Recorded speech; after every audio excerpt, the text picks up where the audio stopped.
வாழ்க்கையிலே நீ வெற்றி பெற வேண்டும் என்றால் தயவு செய்து எக்காரணம் முன்னிட்டு உன்னுடைய நேரத்தை வீணாக்காதே. சென்று கொண்டிருப்பவன் நேரத்தை வென்று கொண்டிருக்கிறான், நின்று கொண்டிருப்பவனை நேரம் தின்று கொண்டிருக்கிறான். இந்தியர்கள் கடிகாரத்தில் மணியை மட்டும் பார்க்கின்றோம், அமெரிக்கர்கள் மணியோடு சேர்த்து நிமிடத்தையும் பார்க்கின்றார்கள், ஜப்பானியர்களும் ஐரோப்பியர்களும் நிமிடத்தோடு சேர்த்து வினாடியையும் பார்க்கின்றார்கள். 4 மாதங்களுக்கு முன்னால் சுவிட்சர்லாந்து நாட்டிலே உரையாற்றுவதற்காக சென்றுவிட்டு ஜூரிச் ரயில்வே ஸ்டேஷன்ல போய் உட்கார்ந்துருக்கணும். ட்ரெயினை பிடிக்கணும், ஜெர்மனி போறது. 8:03 போன நான் புறப்பட்டுட்டேன். மனைவியும் அழைச்சிட்டு போயிருந்தேன். புறப்பட முடியுமா? 5 நிமிஷம் லேட்.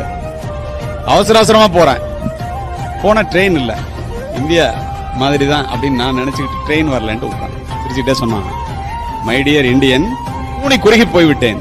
இந்த ட்ரெயின் 1 மணி நேரத்துக்கு 850 கிலோமீட்டர் வேகத்துல போறதுடா, நேரம் பாதி தூரம் போயிருக்கும், நீ லேட்டா வந்திருக்க போடாங்க.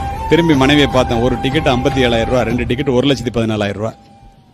பாக்குறத தவிர வேற என்ன பண்ண முடியும்?